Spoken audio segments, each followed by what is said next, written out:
Hello, in this tutorial, I will teach you how to see EBT card numbers. So please watch till the end to properly understand the tutorial. And if you want to create an account on EBT, you can use our link in the description below and you may get discounts or rewards upon signing up. So without further ado, let's get started. So you can find your EBT card number on the EBT mobile app, but if you can't find it, you can contact EBT customer support. So here is how you're going to do it. So on your Googles, just search EBT, and this result will be pop up. So you just need to enter this website right here. What is electronic benefits transfer?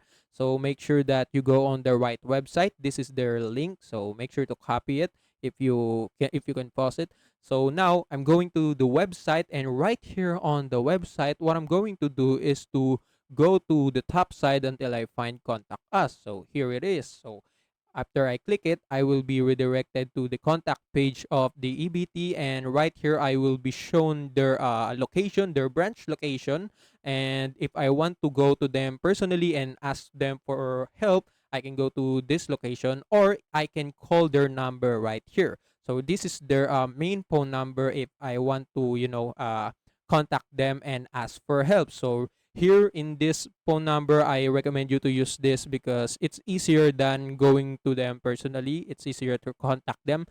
So yeah, so this is the best way to do it. So after you call them, just ask them to find your EBT card number. And if you have more that you want to address, you can also ask them. If you scroll down, you can see other contact information that you can use. You can use email if you want. But yeah, that's the only way to find your EBT card number. And also that's it for this tutorial. If you want more, please like this video, subscribe to our channel, and see you in the next one. Bye.